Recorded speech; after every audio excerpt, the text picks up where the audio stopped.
नमस्कार मित्रांनो, कसे आहात सगळेजण? मित्रांनो, तुम्हाला एक विनंती आहे. तुम्ही कथा शेवटपर्यंत बघत नाही आणि शेअर देखील करत नाही. त्यामुळे तुमच्या मित्रांसोबत नक्की शेअर करा, जर तुम्हाला कथा आवडली असेल तरच. चला, आपण कथेला सुरुवात करूयात. माझं नाव संगीता. दिसायला मी एकदम स्मार्ट आहे, गोरीपान आहे आणि कोणत्याही पुरुषाचं लक्ष वेधून घेईल अशी सुंदर आहे. पण म्हणतात ना, नशीब कोणाचं कसं असेल सांगता येत नाही. माझं लग्न झालं, पण माझ्या पतीने मला कधीच पत्नीचा दर्जा दिला नाही. त्यांचं मन नेहमी बाहेरच होतं. तो नोकरीसाठी भोपाळला गेला आणि तिथेच एका दुसऱ्या बाईशी संसार थाटला. हे जेव्हा मला कळलं, तेव्हा माझ्या काळजाचे तुकडे तुकडे झाले. पण याच दुःखाच्या सावलीत मला एक असा माणूस भेटला, ज्याने माझं आयुष्य बदलून टाकलं. तो प्रवास, ती रात्र आणि ती पहिली भेट आज मी तुम्हाला सविस्तर सांगणार आहे. मी भोपाळला गेले होते फक्त हे बघायला की माझा पती खरंच फसवतोय का मला. आणि तिथे जे पाहिलं त्याने माझ्या पायाखालची जमीनच सरकली. तो त्या दुसऱ्या बाईसोबत हसत खेळत राहत होता. त्यांना एक लहान मुलगाही होता. माझं अस्तित्व त्यांच्या आयुष्यातून कधीच पुसलं गेलं होतं. रडत रडत मी भोपाळ बस स्टँडवर पोहोचले. सकाळी 9ची बस होती. भोपाळ ते पुणे तब्बल 15 तासांचा प्रवास. मला ट्रेनपेक्षा बसचा प्रवास जास्त आवडतो, कारण तिथे खिडकीतून बाहेर बघत स्वतःच्या विचारात हरवता येतं. मी खिडकीपाशी बसले होते. मनात विचारांचं काहूर माजलं होतं. मी आता काय करू, कोणासाठी जगू, अशा प्रश्नांनी डोकं भणभणत होतं. बसमध्ये सुरुवातीला गर्दी नव्हती, पण पुढच्या काही स्टॉपवर लोक चढू लागली आणि तिथेच माझी पहिली भेट गौरवशी झाली. एक उंच, गौरवर्ण, पिळदार शरीरयष्टी असलेला तरुण माझ्या शेजारच्या सीटवर येऊन बसला. त्याने पांढरा शर्ट आणि निळी जीन्स घातली होती. त्याचं व्यक्तिमत्व खूपच प्रभावी वाटलं मला. सुरुवातीला आम्ही कोणीच कोणाशी बोललो नाही. दुपारचे 3 वाजले असतील. मला प्रचंड तहान लागली होती. मी बॅगेतून पाण्याची बाटली काढली, पण ती रिकामी होती. मी निराश होऊन बाटली परत ठेवत होते. तेव्हाच गौरवने हळूच विचारलं, मॅडम, पाणी संपले का तुमचं? हे घ्या, माझ्याकडे आहे. त्याने आपली पाण्याची बाटली माझ्याकडे दिली. आमचे हात एकमेकांना स्पर्शले आणि एक वेगळीच वीज माझ्या अंगातून सळसळली. मी थँक्यू म्हटलं आणि थोडं पाणी प्यायले. तिथूनच आमच्या संवादाला सुरुवात झाली. मला कळलं की तो पुण्यात इंजिनियर आहे आणि कामासाठी भोपाळला येत जात असतो. रात्र वाढत गेली तशी थंडीही वाढू लागली. थंडीचे दिवस होते आणि बसमध्ये काही लोकांनी खिडक्या उघड्या ठेवल्या होत्या. मी घाईघाईत स्वेटर तर घातलं होतंच, पण शाल आणायला विसरले होते. रात्रीचे 10 वाजले होते. बसमधील दिवे घालवले होते.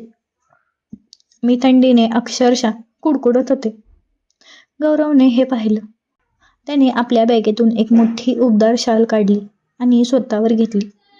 त्याला वाटलं असावं की मीही काही बोलणार नाही, म्हणून तो गप्प बसला.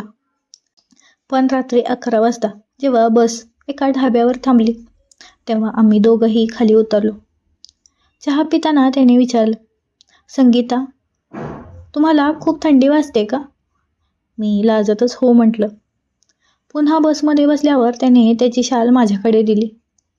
मी नकार दिला, कारण त्यालाही थंडी वाजली असती. मग त्याने एक असा उपाय सुचवला जो माझ्या मनाला स्पर्शून गेला. तो म्हणाला, बघा, आपण दोघंही थंडीने त्रस्त आहोत. जर तुम्हाला काही हरकत नसेल तर आपण ही शाल अर्धी अर्धी घेऊया का? आपण दोघेही थंडीपासून वाचू. मी क्षणभर विचार केला. परिस्थिती अशी होती की मला त्याची मदत घेण्याशिवाय पर्याय नव्हता. आम्ही दोघेही त्या एका शालीत एकमेकांच्या अगदी जवळ आलो. तो थोडा सरकला आणि मीही त्याच्या उबदार शरीराच्या जवळ गेले. त्याच्या अंगाचा तो पुरुषी सुवास आणि शालीची ती ऊब मला स्वर्गासारखं वाटू लागलं होतं. रात्री 1 वाजलं होतं. बस वेगाने धावत होती. गौरवने हळूच विचारलं, माझा हात थोडा जाम झालाय. मी तुमचा खांदा घेऊ का आधाराला? मी मान डोलावली. त्याने आपला डावा हात माझ्या खांद्यावर टाकला. त्या स्पर्शाने माझ्या अंगावरती काटा आला. मीही हळूच माझं डोकं त्याच्या भक्कम खांद्यावर ठेवलं. त्या रात्री बसच्या त्या अंधारात बाहेरील जगाचा विसर पडला होता. पतीच्या फसवणुकीचं दुःख कुठेतरी मागे पडलं होतं आणि एका अनोळखी माणसाच्या मिठीत मला जी सुरक्षा आणि प्रेम मिळत होतं ते शब्दात सांगणं कठीण होतं. आम्ही हळू आवाजात गप्पा मारत होतो. त्याने सांगितलं की तोही एकटाच राहतो. पुण्याला पोहोचायला पहाटे 4 वाजले. बस स्टँडवर उतरल्यावर सन्नाटा होता. मला घरी जायला रिक्षा मिळेना. गौरव माझ्यासोबतच थांबला होता. तो म्हणाला, इतक्या रात्री एकटं जाणं सुरक्षित नाही. माझं घर जवळच आहे. हवं तर तू माझ्या घरी चल. सकाळी आरामात घरी जा. मी त्याच्यावर विश्वास ठेवला आणि त्याच्या घरी गेले. त्याचं घर छोटं पण खूपच टापटीप होतं.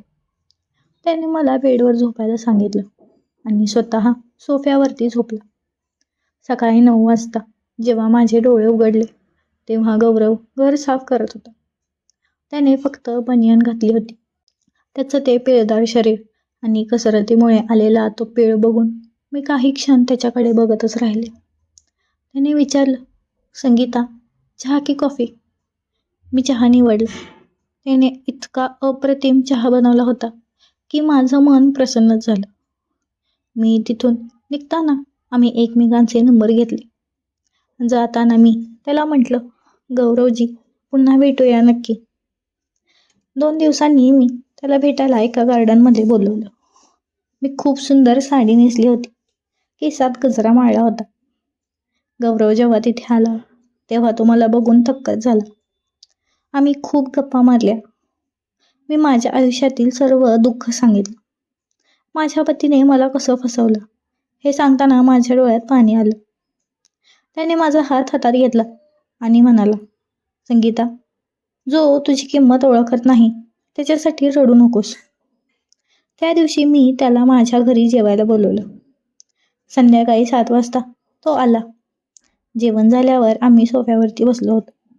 माझ्या मोबाईलमध्ये काहीतरी तांत्रिक अडचणी आल्या असल्याने मी त्याला सांगितलं.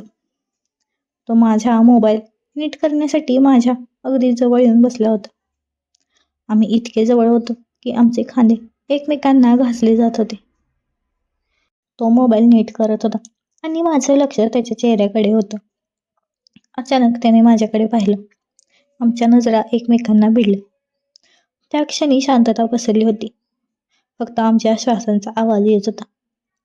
गौरव हळूच म्हणाला, संगीता, तू या साडीत आणि या लुकमध्ये कोणत्याही पुरुषाला वेड लावशील इतकी सुंदर दिसतेस.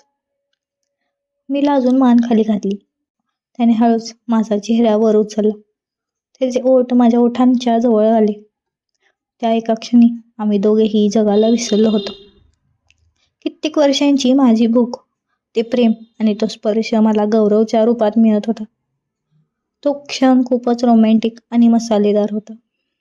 आम्ही आमच्या भावनांच्या ओघात वाहत गेलो. काही वेळाने गौरव सावरून म्हणाला, माफ कर संगीता, मला स्वतःवर ताबा ठेवायला हवा होता. पण मी त्याला रोखलं आणि म्हटलं, नाही गौरव, जे झालं ते मलाही हवं होतं. मला तुझ्यासोबत सुरक्षित वाटतं.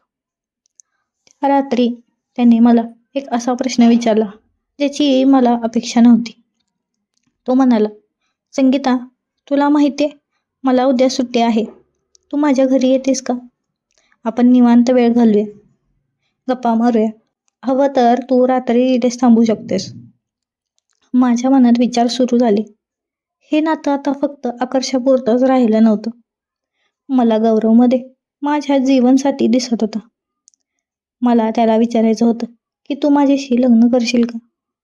माझं आयुष्य तुझ्यासोबत घालवण्याची माझी इच्छा आहे. तर मित्रांनो, काय मी गौरवच्या घरी गेले असेल? गौरव माझ्या लग्नाच्या प्रस्तावाला काय उत्तर देईल? आमचं हे नातं पुढे काय वळण घेणार? हे सर्व मी तुम्हाला सांगणार आहे पुढच्या भागात. तुम्हाला ही कथा कशी वाटली कमेंटमध्ये नक्की सांगा. जर तुम्हाला ही कथा आवडली असेल तर अशाच मसालेदार आणि रोमॅन्टिक कथासाठी आमच्या चॅनलला लाईक, शेअर आणि सबस्क्राईब करायला विसरू नका. भेटूया पुढच्या व्हिडिओमध्ये. तोपर्यंत धन्यवाद.